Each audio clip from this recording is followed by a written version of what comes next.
So it's a nice rainy afternoon. I fired up the Silhouette.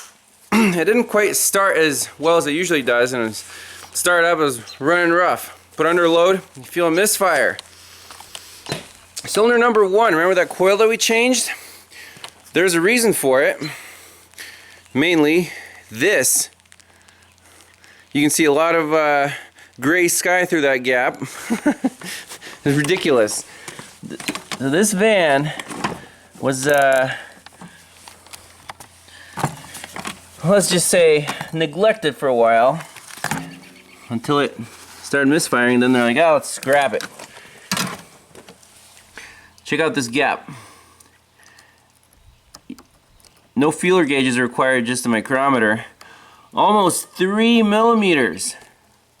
Holy cow. And that's in inches, that's over 1/10 of an inch. Usually spark plug gaps are, you know, like 0.0, oh, what's typical gap, like 1 millimeter? It's about 1/3 of that. 0.03 or something. So these plugs have been in there for quite a while. I think they're original at 210,000 miles. It says AC 41601. All kinds of carbon tracking on there. Wow. Yeah, that's a sad state of affairs. So when I did the check, the spark was coming right out of here because it's too hard to jump through the spark plug gap. So what does that mean? We need new plugs and wires? Yes, ideally. We also need a new manifold or valve cover gasket on that side. That's not going to be fun to do. Oil's dripping on the exhaust and smoking it up. So still got some work to do on this thing, but I just brought it out here for a wash because the mold right now is a great time to wash all this off. But maybe we'll close this gap a little bit and help it out in the meantime. So here's a test. Bring the test light close to the boot and you can make a misfire. See that spark jumping out? No bueno.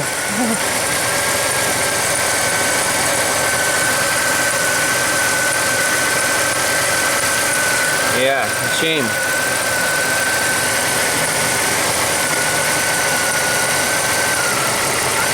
Definitely some carbon tracking on there.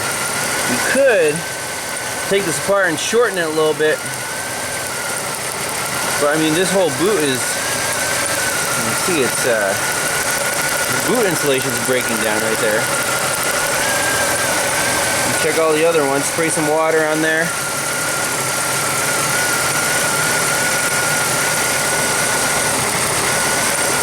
Definitely not good. Wow. Oh well. This thing's getting the basic hand wash. It is moldy.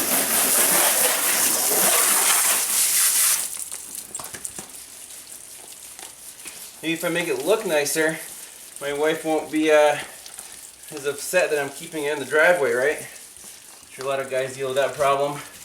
Had too many junkers in the driveway. Hey, but they all run. They all move. No, she's understanding.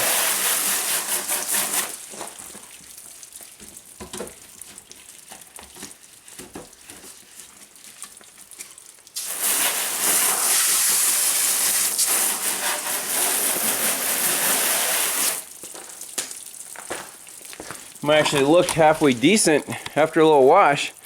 There's the before and after. Ugh. And the whole roof is moldy and the doors and everything. Everyone, just update on Silhouette. We're still working on it as time allows. I finally broke down and cleaned out the interior. This thing was a pigsty from being a flower delivery van. So I took the shop vac and went to town.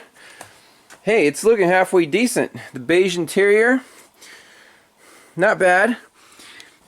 I went to Walmart and got myself 100 pins for like $2. And look at the headliner. It's a nice little pillow pattern now. It's not sagging down. I like it. Tucked it up nice and neat, front and rear. So I think the headliner is good to go. Kind of makes it look cool. A little star pattern. But what else do we have to do on this thing? So the transmission issue, it's been shifting just fine. I do want to do a kind of a pressure check on it. There's a port where we can hook up a pressure transducer, hook up a scope, see what the pressures are in different gears, look up some information. We definitely do that, but I don't think it's going to act up until it gets cold again, which won't be this summer. Here's the total left to-do list. As you saw, it's obviously misfiring. The spark plugs are shot. So plugs and wires and those valve cover gaskets. I already got the parts. And again, it's not going to be fun to do the rear bank. Front bank fairly accessible. Take this bracket off, clean everything up, kind of make it run 100%. I want to check the rear brakes. We already did the fronts. Fronts are working great. Just check the adjustment of the shoes, and want to do a toe-in alignment just to make things track well and handle as well as it can for being a big boat. Driver's window. I haven't gotten to that yet because of the lack of availability of these little plastic window guides. The regulator's fine, but the window just flops over. I did have a couple people reach out to me from one of the previous videos with some part numbers. They're really hard to get, but we're working on it. So I want to get some plastic clips, and once I have those, it'll be, a 5-minute repair.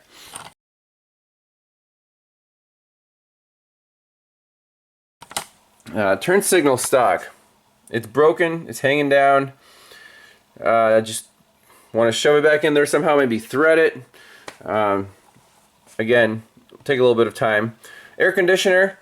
The compressor itself kicks on when you press the button, but it doesn't cool. So, and it's converted to R134 at some point. Just throw a couple cans in it, see if it works. And seats. It's missing the rear seats, and the rear speakers are blown out. So I do have a lead on some rear seats. I actually found a parts silhouette sitting, over the mountain. It said parts for sale, and I called the guy. He's like, "You can have the whole thing for $200." Like, uh-oh, I don't need another van, but it has some seats in it, so we might be able to grab those. And finally, on the transmission, if it comes down to it, we'll do that pressure check that I mentioned, and maybe a filter and fluid change. But other than that, I think it's going to be time for a road trip once all those items are done. And none of these are like huge items. We'll just keep chipping away at it, and it should be good to go later this summer. So stay tuned for the next part on the Silhouette Chronicles. Thanks for watching.